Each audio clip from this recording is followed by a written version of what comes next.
Bueno, muy bien. A continuación, pues vamos a agradecer y a recibir a la hermana Carolina Roca con un fuerte aplauso que pasa quien va a dirigir el servicio dominical de este día.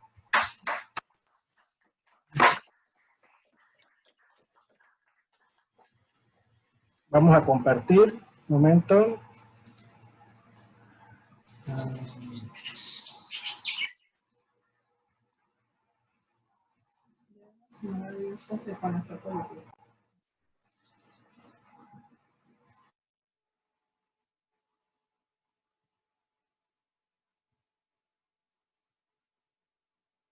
Buenos días, hermanos. ¿Me escuchan?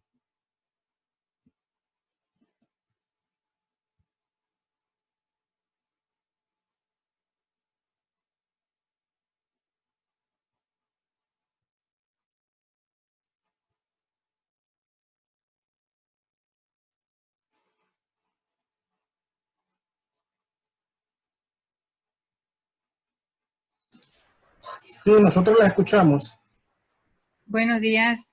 Muchas gracias pues al señor Toribio y a la hermana Ángela por darme la oportunidad de compartir con ustedes pues este tema. Esta conferencia no es un tema teológico. Quizá eso sea una buena noticia para los de la segunda generación porque van a ver un tema variado, pues, más variado. Pero para la primera generación, pues también es una buena noticia porque si lo hice bien, pues van a poder ver a Dios en cada aspecto de la conferencia. Esta charla pues se originó en una reunión de la Federación de Mujeres porque íbamos a tener una actividad para esos días. Y se me pidió pues que hiciera una conferencia para las invitadas, pero como ustedes saben, pues la actividad no se pudo realizar y nos mandaron a todos para la casa y estamos aquí desde entonces. Sin embargo, pues yo continué trabajando en la conferencia y le dije al señor Toribio pues que me diera la oportunidad de compartirla con ustedes, pues porque compartir con ustedes un testimonio mío, pues de unos datos que fui encontrando de una realidad que yo estaba viviendo.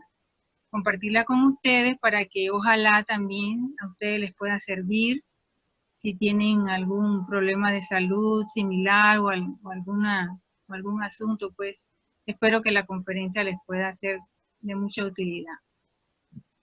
Entonces, el título de la conferencia es el rol de la mujer en el establecimiento de una paz duradera. Y el reto, ¿verdad?, de esta conferencia, de esta charla, radica precisamente en la palabra duradera. Porque a lo largo de los años, los hombres han liderado múltiples esfuerzos para el establecimiento de la paz en las naciones. Y vamos a ver el ejemplo del último siglo, pues, cuáles han sido estos logros. Primero tenemos entonces la diapositiva que sigue.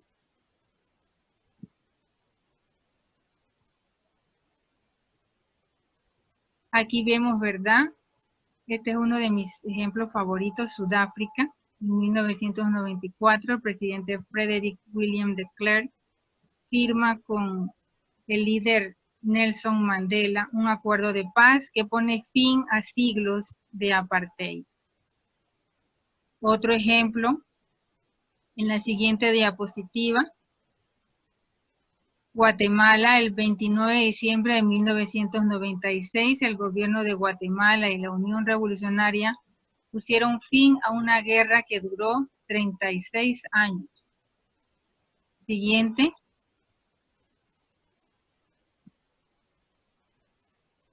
Nepal, también en el 2006 se pone fin a una guerra que duró 10 años y dejó más de 10,000 muertos. Siguiente. Indonesia, el gobierno de Indonesia firman un acuerdo con un grupo armado independentista en agosto de 2006 para un memorándum de entendimiento para acabar con la guerra. Siguiente. Este es uno de los más antiguos en El Salvador. Luego de una guerra de 11 años, el gobierno salvadoreño y el Frente Farabundo Martí firman un acuerdo en 1991. Siguiente. No me equivoqué, esa no venía allí. Siguiente, hermano, siguiente. Siguiente. Bien. Me adelanté con esa diapositiva. Esta sí. Burundi. En diciembre de 2008, también el gobierno y la FNL del país firmaron un acuerdo y se les ofrecieron 33 cargos en el Estado y se inició entonces el desarme de esa organización. Siguiente. Sudán. Después de varios intentos de diálogo, en enero del 2005 acordaron un gobierno autónomo sudanés y en el 2011, ¿verdad?, se votó mayoritariamente para una opción independentista y se aceptó la división del país el 9 de julio del 2011. Siguiente. Irlanda del Norte, después de una década de negociaciones en el 98, los rebeldes del ejército republicano irlandés y el gobierno firmaron un acuerdo, el acuerdo de Belfast. Este conflicto tenía, como ustedes deben saber, ¿verdad?, matices religiosos y políticos. Siguiente. El conflicto de Sierra Leona es bastante conocido. Este inspiró la película que se llama Diamantes de Sangre. En enero del 2002, el líder del Frente Revolucionario Unido, Foday Sankoh, algo así como se pronuncia, ¿verdad?, pusieron fin a una confrontación que causó 75,000 muertos. Siguiente. Angola, el ejército y la guerrilla de Angola firman la paz después de 27 años de guerra. Siguiente. Este es el más reciente que conozco.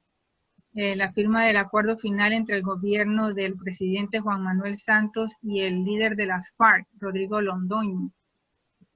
Firmaron la paz después de muchísimos años de guerra. Como hemos visto, ¿verdad?, estos han sido los momentos históricos que demuestran los esfuerzos y logros más recientes y más sobresalientes que han liderado los hombres para terminar con los conflictos y conseguir la anhelada paz. Pero dolorosamente tenemos que reconocer, ¿verdad?, que estos conflictos todavía existen a nivel mundial, todavía existen conflictos. Muchos de estos acuerdos que se firmaron han sido violados y los pueblos han regresado a la guerra.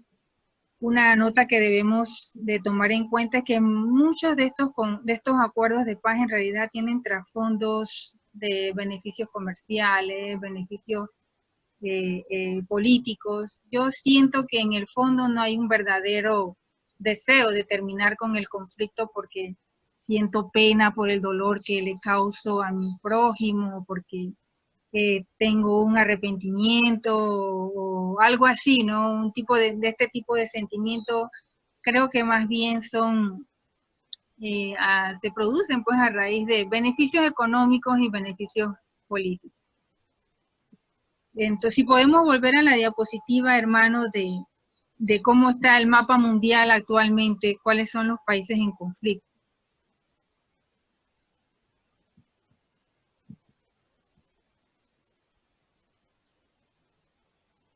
Anterior a este sí. Aquí podemos ver los países que están en conflicto todavía hasta el año 2019. Como vemos, son muchos y aquí se puede observar a Sudán del Sur, que fue uno de los ejemplos que nosotros mencionamos, ¿verdad?, que se habían firmado acuerdos de paz. Sin embargo, el conflicto todavía continúa y una de las guerras más terribles y sangrientas que existen actualmente. La siguiente. Aquí vemos, ¿verdad?, hay guerra contra la droga en México, la conocida por ustedes, la guerra en Siria, la guerra en Afganistán, Sudán del Sur tiene, siguiente diapositiva, una guerra civil desde el 2011, que fue precisamente el año donde se hicieron las elecciones, y al menos llevan ya 385.000 muertos. Afganistán, guerra desde el 2001, 131.000 muertos. México, la guerra contra el narcotráfico desde el 2004, 100.000 muertos. Turquía, desde 1984, 32.000 muertos. Nigeria, desde el 2009, llevan por lo menos 29.400 muertos.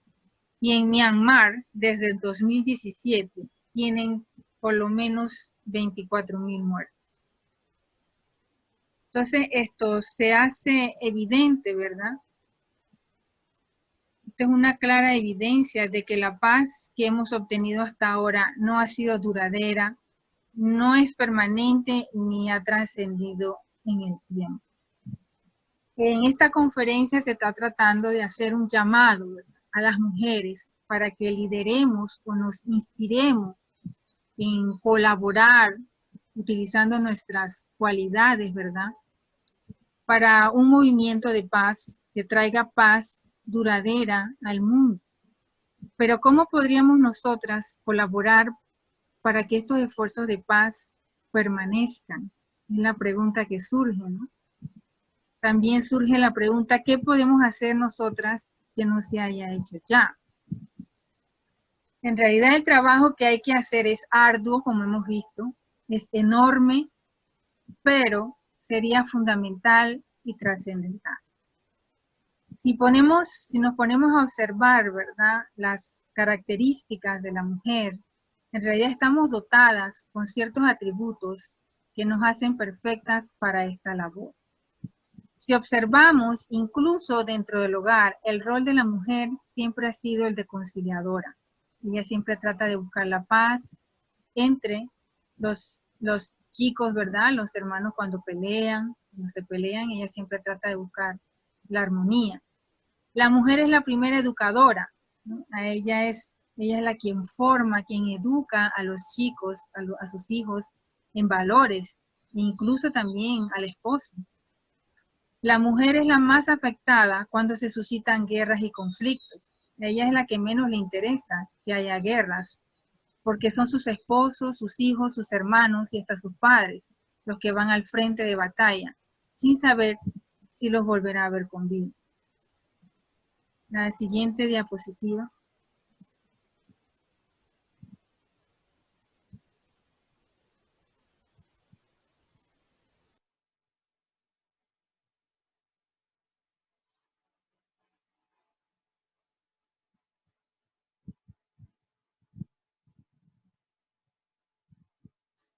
Esto lo expresó bien Padre Verdadero, ¿verdad? En el Chambumo guión, página 1414, haciendo Jundokai, me encontré con estas palabras.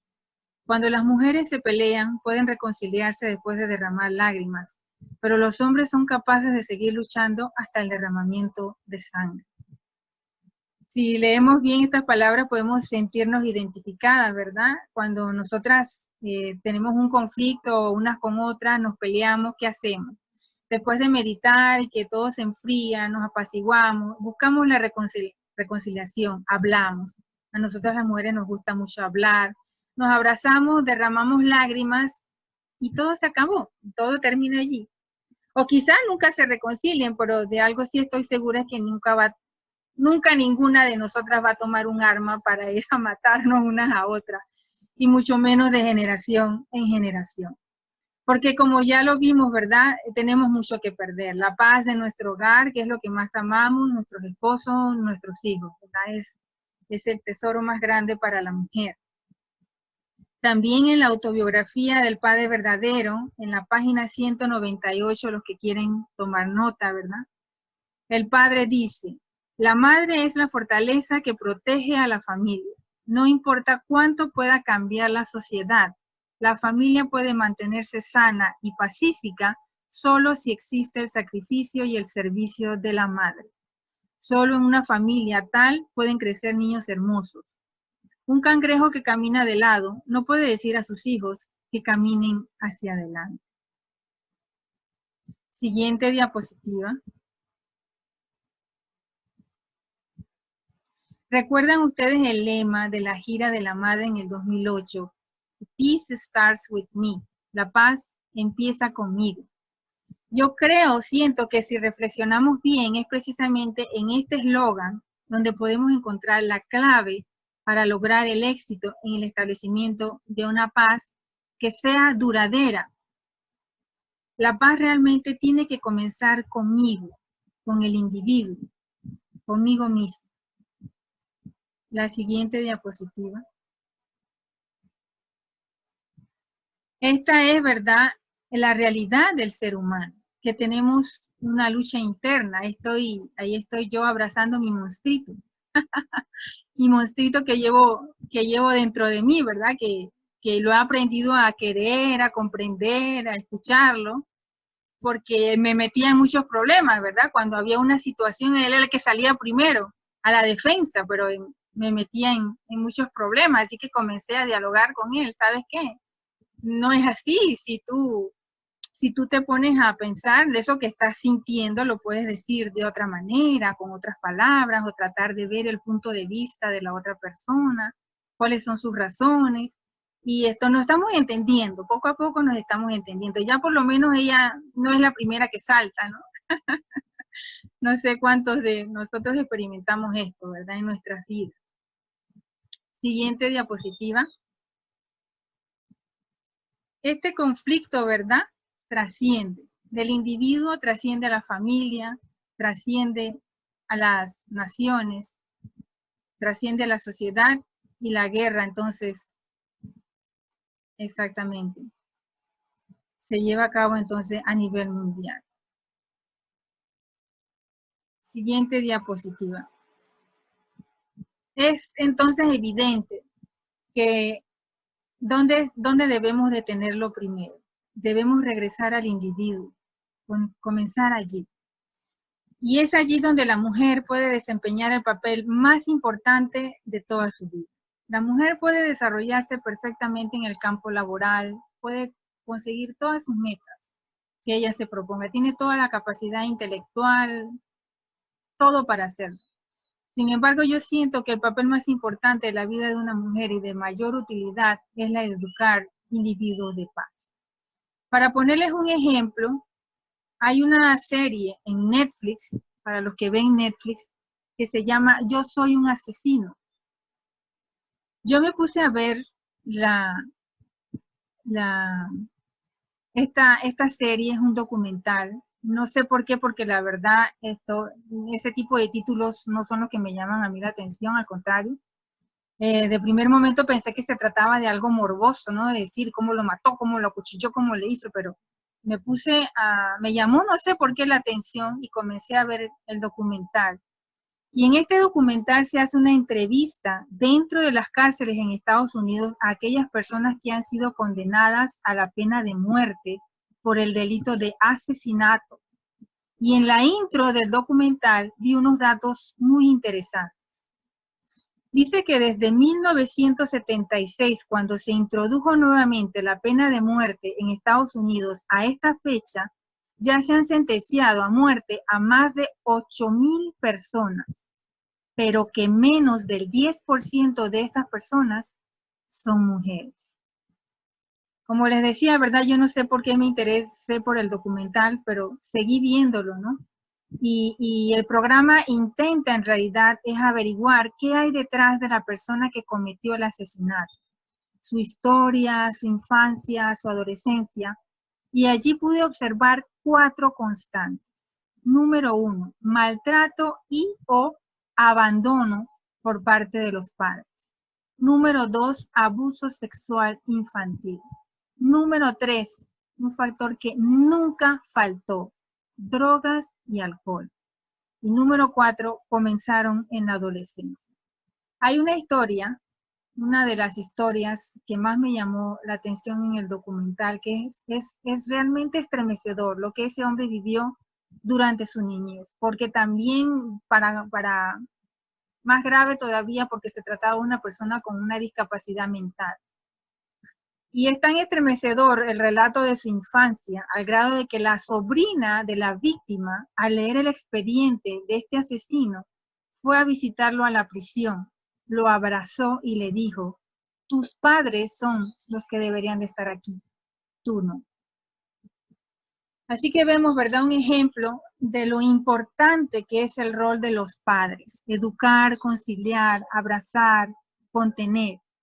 Este ha sido el papel que han desempeñado siempre los padres dentro del hogar y la mujer especialmente. Procurar la armonía y las buenas relaciones entre los miembros de su familia y a nuestros hijos.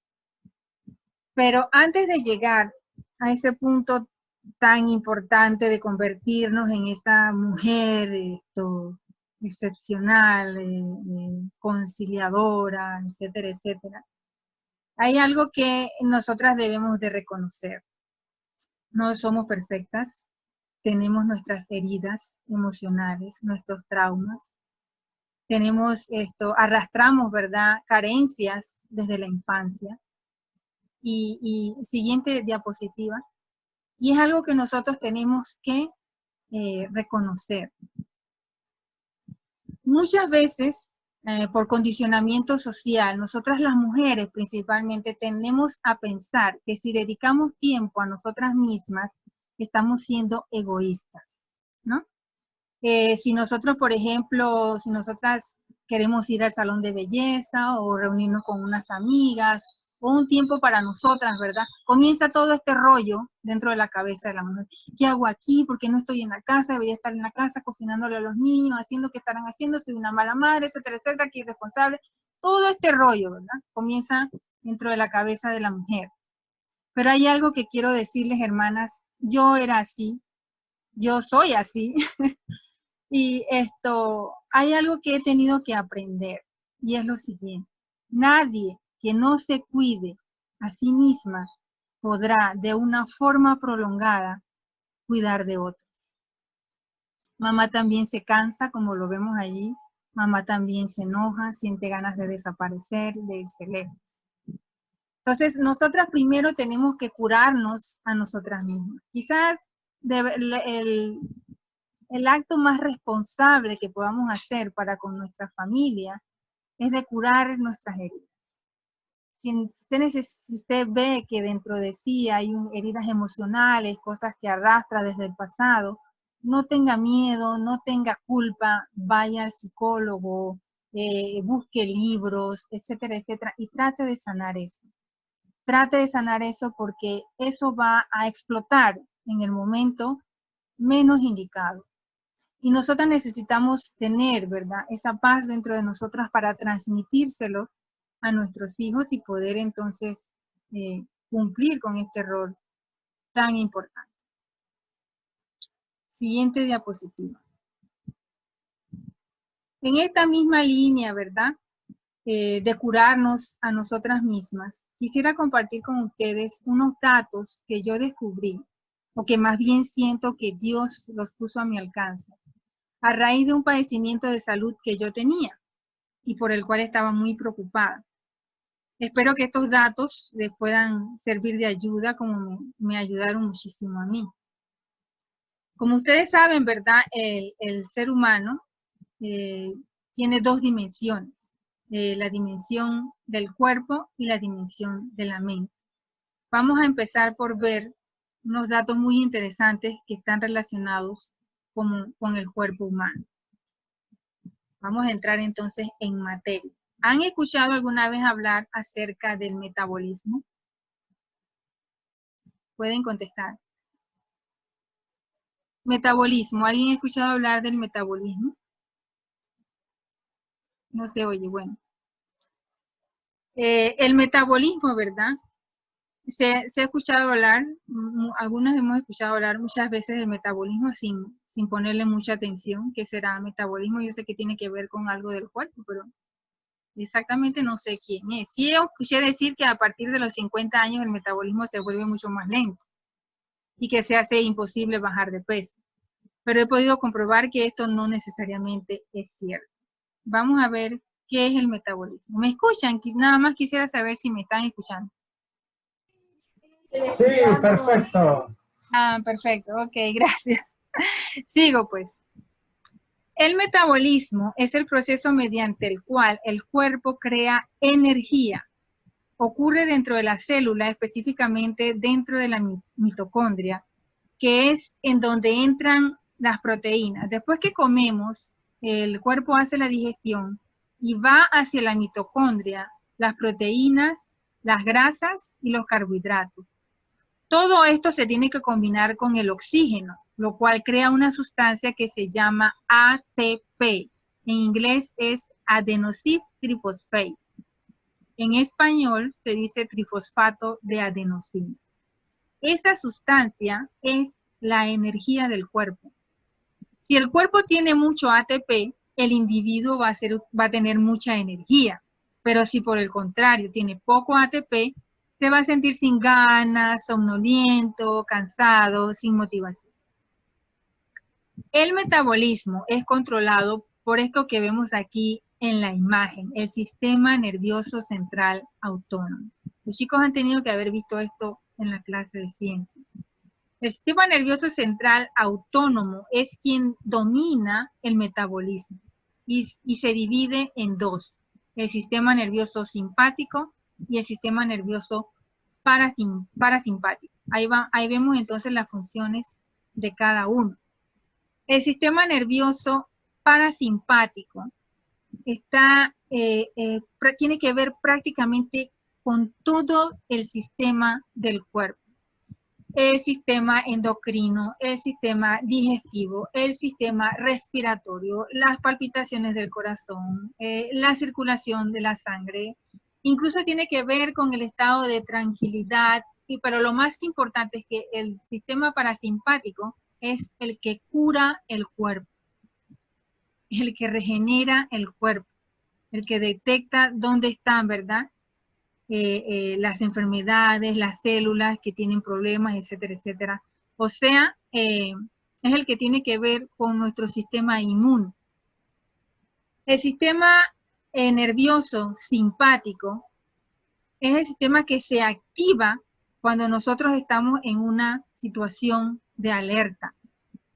En pocas palabras, nuestro sistema simpático es el que sirve para pelear o correr, ¿verdad? Esto es el que prepara el cuerpo para situaciones que requieren un estado de alerta o fuerza, como situaciones que despiertan temor, ira, emoción, vergüenza. Situaciones de lucha o huida. En este tipo de situaciones, el sistema nervioso simpático estimula los músculos cardíacos para aumentar la frecuencia cardíaca, dilata los bronquios de los pulmones, incrementa la retención de oxígeno, causa dilatación de los vasos sanguíneos, etcétera, etcétera. Ahora ustedes se preguntarán, ¿y por qué yo les estoy diciendo todo esto? ¿Para qué les estoy dando toda esta información? Bueno, les digo por qué. Porque resulta que a pesar de que en la gráfica, ¿verdad? Podemos adivinar fácilmente que esto fue creado para que trabajasen en equilibrio, resulta que se ha descubierto que las personas podemos llegar a tener un predominio de alguno de los dos sistemas, lo cual podría ser el factor que está obstaculizando nuestros objetivos de tener una mejor salud e incluso de adelgazar. Entonces, ¿qué resulta? Que aquellas personas que tenemos un predominio en nuestro cuerpo del sistema nervioso simpático, nos vamos a encontrar todo el día en un estado de alerta, porque este sistema está activado, está, por decirlo así, excitado, e inhibe las funciones del sistema parasimpático, que como vimos, ¿verdad? Es el sistema que cura el cuerpo. En otras palabras, lo tiene como estrangulado. Espérate un momentito, no vas a digerir, casi no vas a respirar, estamos en una situación de alerta, vamos a correr en cualquier momento, vamos a luchar, vamos a pelear. Eso es lo que le está diciendo. No, nada de curar el cuerpo, nada. Necesito esa sangre para los músculos porque ahora mismo vamos a correr o vamos a pelear.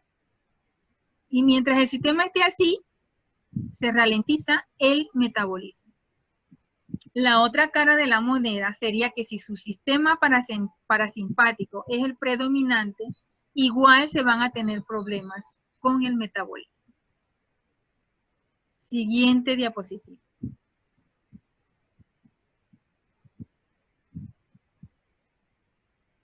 ¿cómo podemos saber, verdad, que cuál de los dos sistemas es el predominante en mi cuerpo? Yo lo descubrí contestando un pequeño cuestionario. Creo que no se lo mandé al señor Josie, pero bueno, yo lo tengo acá. Nada, si quieren tomar nota, pues, ¿cómo saber cuál de los dos sistemas es el predominante en mi cuerpo? Son 4 preguntas que hay que contestar. Número 1, ¿tiene usted problemas para digerir las carnes rojas? ¿Se tarda en digerirlas? Número 2, ¿tiene problemas al comer alimentos con mucha grasa, como la carne de cerdo, las comidas con exceso de grasa? Número 3, si usted cena pasadas las 6 de la tarde, ¿tiene problemas para hacer la digestión? ¿Se siente el estómago pesado, se llena de gases, se le dificulta dormir? Número 4, ¿tiene usted sueño liviano? ¿Se despierta con facilidad o le cuesta quedarse dormido? Si ustedes contestaron que sí a una de estas 4 preguntas, el sistema predominante de su cuerpo es el sistema simpático, o sea, el de pelear o correr. ¿Y por qué es importante saber esto? Porque de esto depende la alimentación que debemos seguir para no continuar alterando nuestro sistema nervioso o tranquilizándolo demasiado. Por ejemplo, las personas con el sistema nervioso pasivo más dominante, o sea, el parasimpático, deben de comer más carnes rojas. Por el contrario, los del simpático más predominante no deben comer carnes rojas. Por esto es que vemos que algunas veces algunas personas llevan una dieta con mucho éxito, ¿no? Mira, yo hice esta dieta y te la pagan, pero nosotros vemos que a nosotros no nos hace ningún resultado, porque no estamos viendo, ¿verdad? Dependiendo de cuál es el predominio en nuestro cuerpo. Una vez que hemos identificado esto, ¿verdad? Hay algunos pasos que debemos seguir para tranquilizar nuestro sistema nervioso. Los factores que hacen que el sistema simpático esté excitado pueden ser una alimentación inadecuada. Aquí entra algo que se llama los alimentos agresores.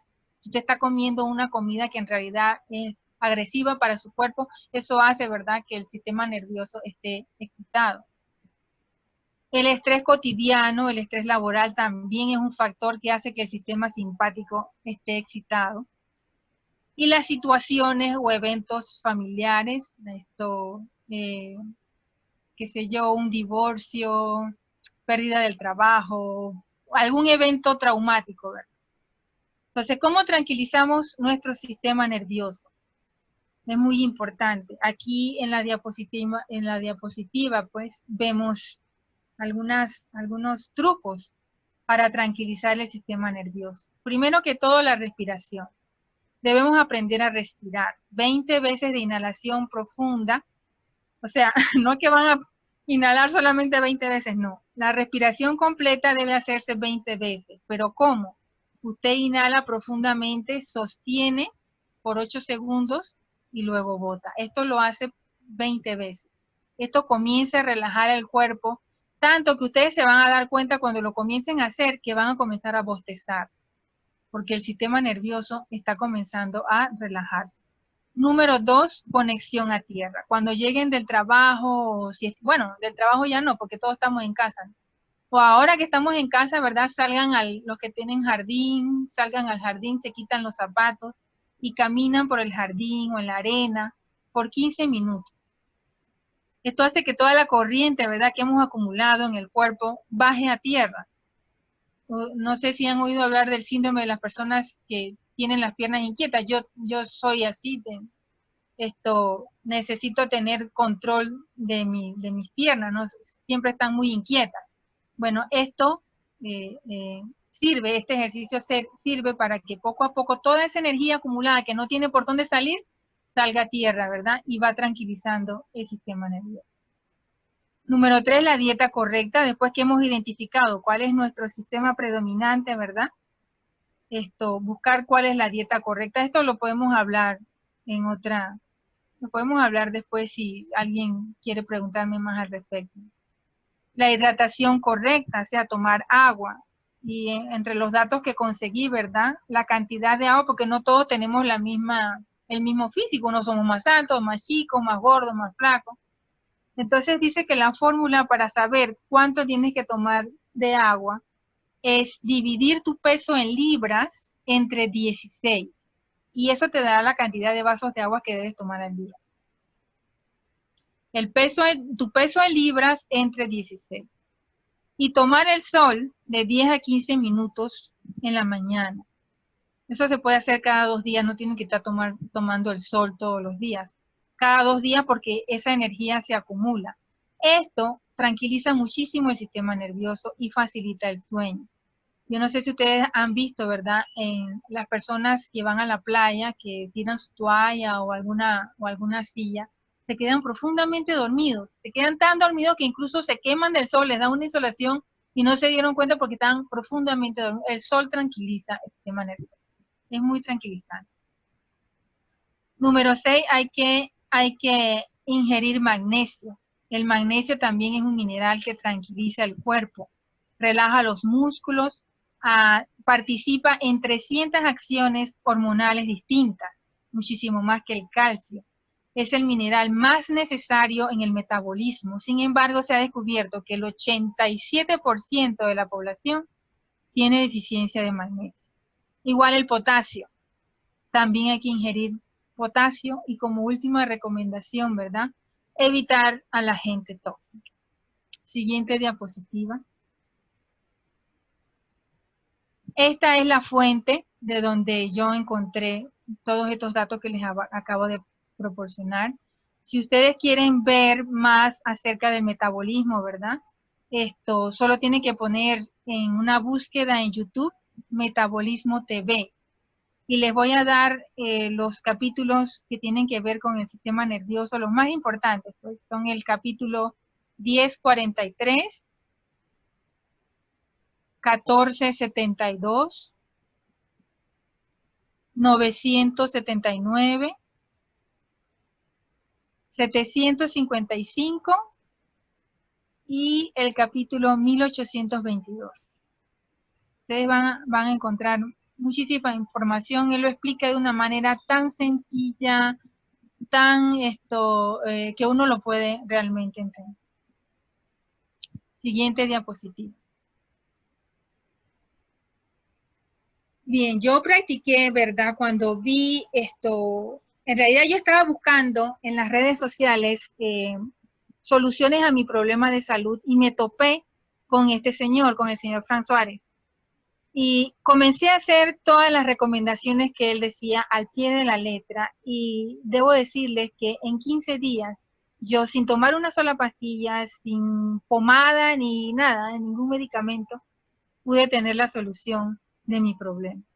Sin embargo, había todavía algo que me faltaba todavía con relación a esto de tranquilizar el sistema nervioso. Yo tengo mi predominante es el parasimpático. Mi sistema nervioso parasimpático es súper excitado. Y sentí que todavía me faltaba algo. Y Dios puso en mi camino entonces la pieza que me faltaba. Vamos a ver entonces la mente, porque todos los otros tips que nosotros hemos visto ya, que acabamos de ver, no van a funcionar si no trabajamos también con la mente. Aquí tenemos la imagen de Hipócrates, perdón. Hipócrates, considerado el padre de la medicina, dijo lo siguiente: las fuerzas naturales que se encuentran dentro de nosotros son las que curan verdaderamente las enfermedades. El padre de la medicina es el que está diciendo esto. Primero dice, no hagas daño. Grecia hace 2500 años. Siguiente diapositiva. El doctor Herbert Benson, en la actualidad, ¿verdad?, es profesor asociado del Instituto Médico del Cuerpo y de la Mente, de la Escuela de Medicina de la Universidad de Harvard, jefe de la División de la Medicina del Comportamiento en el Centro Médico de Beth Israel. En estos tiempos modernos, este doctor, Herbert Benson, es un cardiólogo norteamericano egresado de la Universidad de Harvard, muy preocupado, estaba muy preocupado por sus pacientes que padecían de hipertensión arterial y cardiopatías. Y él comenzó a preguntarse, ¿verdad? ¿Será que existe algo que no contemple la realidad médica, pero que pueda tener un impacto en la hipertensión arterial? ¿Puede haber algo que tenga la capacidad de mejorar la función cardíaca, proteger al corazón y que sea desconocido por la ciencia médica? Muy preocupado por esto, ¿verdad? Él comenzó a hacerse esta pregunta y comenzó a indagar entre su círculo de conocidos, médicos, hasta que llegó a sus manos la información a través de un libro que contaba que los monjes tibetanos eran capaces de activar ese sistema capaz de proteger al cuerpo, o sea, el que vimos, el sistema parasimpático. Y entonces decidió ir a los montes Himalaya y con el permiso del entonces Dalai Lama hizo un estudio de estos monjes a través de mediciones especiales y descubrió que el impacto que tenía la meditación sobre la salud era sorprendente. De regreso a los Estados Unidos, le dijo a sus estudiantes de forma imperativa, o sea, de una forma que era urgente: tenemos que parar el tren de pensamientos perturbadores que entran sin nuestro permiso en la conciencia. Él se dio cuenta que este tipo de pensamiento era lo que agravaba las cardiopatías. Y entrenó a sus enfermos que iban a cirugía cardíaca en esta metodología que aprendió en el Himalaya, y el resultado fue de que cuando estaban en la UBI, este es un término médico, en realidad no sé qué es, inconscientes y entubados, su corazón tenía muchos menos problemas, menos arritmias que si no se hubiesen entrenado. Y que esto era en realidad lo que los perturbaba, su propia mente. En la vida nosotros los seres humanos podemos encontrarnos en tres diferentes etapas. Número uno es la etapa en la que la vida transcurre tranquilamente, cotidianamente, sin ningún problema. En la segunda etapa es cuando llega un momento en que la tormenta aparece. Un desengaño, una pérdida económica, una enfermedad. Aquí es donde entra un patrón reactivo típico del ser humano, pero no del Homo sapiens sapiens, sino de lo que le llaman el Homo deminis. Y emprendemos un proceso de enfrentamiento a esa tormenta. Nos enfadamos, nos ponemos de los nervios, nos ensimismamos, ¿no? Como que hacemos una coraza interna. Y huimos, nos bloqueamos. Siguiente diapositiva.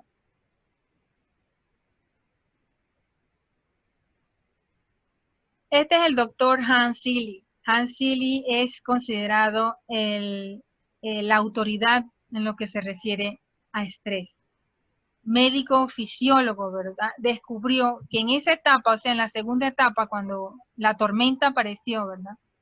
Es que se llevan a cabo la primera llamada reacción de alarma, que involucra cambios bien definidos como hipertrofia. Aquí vienen unos términos médicos que allá los entendidos el señor Joseph Bisadia, ¿verdad? Nos iluminarán después. Hipertrofia e hiperactividad de la corteza suprarrenal, involución del timo. Bueno, el timo sí sé que es una glándula que tenemos aquí en el pecho que tiene que ver con el sistema inmune. Hipersecreción de corticotrofina e tirotrofina. Si el organismo sobrevive a esta primera etapa y el estímulo nocivo persiste, ingresa en una segunda etapa donde los órganos estabilizan su función a niveles prácticamente normales. Es decir, se constituye una resistencia. Por último, si la situación se prolonga en el tiempo, el organismo ingresa en una tercera etapa de agotamiento que puede llegar a enfermarnos y culminar con la muerte. Para ponerles un ejemplo práctico, ¿verdad? Es como si nosotros estuviésemos parados o fuéramos el guardia de seguridad de algún edificio. Estamos parados en la puerta y esa puerta nos golpea el hombro una vez, cuando salen otra vez nos golpea el hombro. A las 5 primeras veces vamos a sentir el dolor, pero si insistimos, ¿verdad? Y ponemos el hombro duro, y eso es donde el cuerpo crea la resistencia. Pero si eso se prolonga en el tiempo, ¿verdad? Va a venir el dolor. Vamos al médico, mira que me duele el hombro, que te mandan analgésico. Pero si vuelves y te paras ahí y sigues con la resistencia, por supuesto que eso va a tener consecuencias graves de salud. Más tarde, ¿verdad? Este doctor Selye fue famoso por un experimento que se llamó las ratas estresadas de Selye. Y él utilizó el término estrés, que significa tensión, presión, coacción, para definir la condición con la que el organismo responde a agentes nocivos, que en inglés se conoce como stressors. El concepto rápidamente fue adoptado a nivel mundial y al no haber palabras homólogas en otros idiomas, se utilizó la palabra estrés.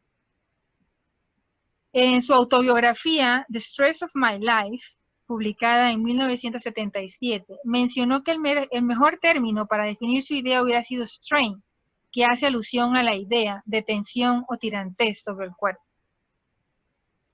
Años más tarde, ¿verdad? El doctor Selye fue interrogado una vez y le preguntaron, doctor Selye, entonces, ¿cuál sería, según usted, la solución para este problema del estrés humano? Y sorprendió la respuesta porque este señor fue 25 años director del laboratorio donde trabajaba, científico completamente, ¿verdad? Y la respuesta que dio fue la siguiente: ganarse el amor de sus vecinos. Hoy la Universidad de Harvard, que está dedicada a realizar estos estudios, ha demostrado que entre el 60 y el 90% de las consultas a médicos generales en el mundo tienen que ver con estar viviendo en esa segunda etapa, en la etapa de resistencia. Según la siguiente diapositiva.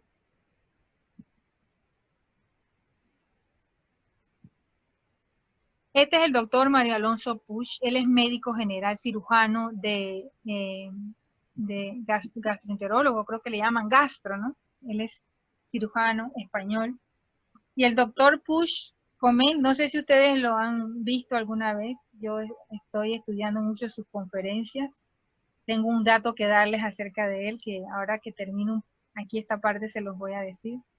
El doctor Puig comenta, ¿verdad?, en una de sus conferencias que le resulta curioso que en los 6 años de carrera de medicina en España, nadie le mencionó que la tensión emocional podría generar enfermedad.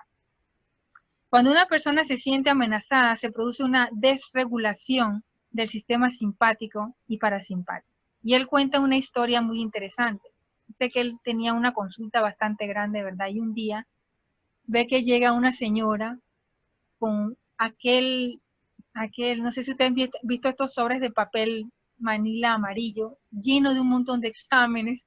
Llega a su consulta, la enfermera la hace pasar, se sienta pesadamente en el escritorio y dice que doctor, tengo 3 años con dolor de estómago. Mire, aquí están todos los exámenes que me han hecho. Por favor, ayúdeme, doctor. Yo necesito que me ayude, ya no aguanto más este dolor de estómago. Sí, cómo no, la señora se llamaba Margarita. ¿Cómo no, señora Margarita? Siéntese, vamos a ver qué es lo que tiene aquí. Sacó todo aquel montón de exámenes y le habían hecho como 2 endoscopías, creo que se llama, ¿no? Que le meten un tubo a la gente hasta que le llega hasta aquí al estómago. O sea, nadie en el mundo quiere hacerse una endoscopía. Creo que se llama endoscopía, espero que no esté equivocada. Bueno, ya a ella le habían hecho 3 y él comenzó a estudiar y vio que de verdad todo le salía normal, todos los exámenes le salían normal. Entonces él le pone a un lado los papeles y se le queda viendo y dice que, Margarita, dígame una cosa, ¿hay algún evento en su vida que le esté causando a usted preocupación, estrés, su familia? Y ella se queda pensando y le dice que, bueno, no, mi familia está todo, y de repente para y dice, bueno, sí, creo que sí. Mi jefe, doctor, no lo soporto, no lo soporto. Y entonces el doctor Puig le dice, ya ve, entonces Margarita, vamos a hacer un ejercicio por 15 días, le dice. Usted va a regresar a su oficina y cuando vea a su jefe, usted le va a dar una sonrisa. Y la señora Margarita se le quedó viendo con una cara como diciendo, aparte de inepto, está loco, ¿no? Y se quedó muy seria y le dice que doctor, pero no me va a mandar otra endoscopía.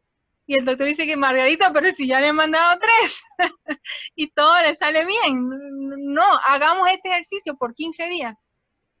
Margarita de mala gana recogió todos sus papeles y se fue. Él dijo, el doctor pensó, esta no la voy a volver a ver nunca más. Sin embargo, al final de los 15 días, él iba entrando así a su oficina, pues iba camino a su consultorio y ve, la reconoció porque se acordó muy bien de ella, ¿no? Y ve que Margarita estaba entre los pacientes. Y entonces apenas lo ve, ella le dice al doctor, doctor, usted no me va a creer. Y le dice el doctor, oh, sí, yo sí que le voy a creer. Entre porque usted tiene algo que contarme. La hizo pasar de inmediato al consultorio y le cuenta a Margarita que había tenido que utilizar todos los músculos de su cuerpo para esbozarle una pequeña sonrisa a su jefe. Pero que eso no era lo mejor. Lo mejor del caso era de que el hombre, el jefe de Margarita, había comenzado un cambio en su conducta. Era otra persona, simplemente porque ella hacía el esfuerzo de sonreírle cada mañana. Entonces ella, aparte de unos medicamentos que estaba tomando para su dolor de estómago, que todos sus compañeros de oficina se dieron cuenta porque cada cierta hora ella tomaba este medicamento, sus compañeros se dieron cuenta que ya no lo estaba tomando. Y se le acercaron y le preguntan, Margarita, ¿ya no estás tomando tal cosa? Y ella dice que no. Te voy a decir que el dolor de estómago se me ha desaparecido. He ido a ver un doctor todo raro y extraño y le dice Margarita al doctor, doctor Push, prepárese porque le viene toda la oficina. Entonces, él cuenta esta anécdota, ¿verdad? Muy, muy interesante. Y en base a estos estudios, también hay otro científico que se me escapa ahora mismo el nombre. Comenzó a investigar qué ocurría en el cerebro durante la meditación y se observó que en la corteza prefrontal, que es la que nos permite ser eficientes en la vida y de tomar buenas decisiones, se ve afectada fundamentalmente por la amígdala, la cual es un núcleo en el lóbulo temporal a la altura de la oreja. Cuando la amígdala se activa, la cual es un detector de peligro, si nosotros reaccionamos de forma agresiva ante la tormenta, la amígdala bloquea la corteza prefrontal y esto hace que no sepamos cómo actuar, ni podemos encontrar otros caminos para enfrentar estos desafíos y no podemos crear cosas nuevas. Esto es lo que crea la falta de creatividad y de productividad. A nivel de la ciencia médica, aquí es cuando se recetan los ansiolíticos y los antidepresivos. Entonces, toda esta conferencia, ¿verdad?, está basada en una experiencia mía personal. Y cuando yo comencé a aplicar estas instrucciones del señor Frank Suárez y vi sus videos, simplemente pues desaparecieron mis problemas de salud. Y cuando vi esta parte, ¿verdad?, del Dr. Push, ¿verdad?, comencé a darme cuenta que en realidad estos pensamientos perturbadores también tenían mucho que ver con la alteración de mi sistema nervioso. La mente humana se puede comparar. ¿Puedo continuar? ¿Estamos bien? Bueno, la mente humana se puede comparar a un océano. El océano, ustedes ven que está lleno de olas y hay corrientes, ¿verdad? Asimismo es la mente humana, está llena de estos pensamientos. Cuando nosotros detectamos, ¿verdad?, que estos pensamientos están afectándonos, ¿verdad?, físicamente, en nuestra salud, un ejercicio que se recomienda es tratar de ir bajo la superficie. Imaginémonos, ¿verdad?, que ya no estamos en la superficie del mar, estamos un poquito más abajo y vemos entonces cómo las olas pasan por encima. Y vamos a hacer un ejercicio todavía y nos vamos a ir más profundamente en este océano, donde vemos entonces ya los corales, y esto va a hacer que nuestros pensamientos, ¿verdad?, se vayan aplacando. O sea, ya la marea no nos afecta tanto. Podemos ver qué pasa por encima. Entonces, espero pues que estos datos les puedan servir. Por último, ¿verdad?, quería contarles una anécdota. Dice que había una vez un señor, un científico, estaba en su casa tratando de resolver un problema muy importante y llega su niño de 7 años y le dice, papá, ¿qué estás haciendo? Y el papá le dice, bueno, papá, yo voy a poner la última diapositiva. papá, yo estoy aquí, y le dice el papá, ay hijo, yo estoy tratando de hacer un trabajo muy importante, necesito mucha concentración, esto no me, necesito pues que concentrar. Y el niño dice, no, no hay problema, papá, yo te quiero ayudar. Entonces el papá le dio pena, pues, y no quería desalentar a su hijo y vio que encima de su escritorio había una revista que tenía un mapa del mundo. Él arrancó la página y la rompió en pedazos así y se la entrega al niño y le dice, bueno, a veces los científicos tenemos que resolver estos problemas, así que tú tienes que resolver este problema, tienes que arreglar el mundo, poner las piezas como estaban. Entonces el niño obediente agarra los pedazos del mapa y se va a un piso un poco alejado así de su papá. Y el papá piensa con alivio, ¿no? Bueno, aquí va a tener como por lo menos medio día tratando de arreglar este mapa. Sin embargo, como a los 20 minutos, el niño regresó y le entrega el mapa armado al papá. Y el papá se queda incrédulo, pero ¿cómo pudiste? Si esto es muy difícil. Le dice que sí, papá, es muy difícil arreglar el mundo. Sin embargo, yo miré jugando con las piezas, miré que en la parte de atrás había la imagen de un hombre. Y yo sí sé cómo es un hombre. Así que cuando reparé al hombre, pude reparar el mundo. Así que esta es una anécdota pues que quería compartir con ustedes. Si nosotros nos reparamos a nosotros mismos, igualmente podemos reparar el mundo. Muchas gracias.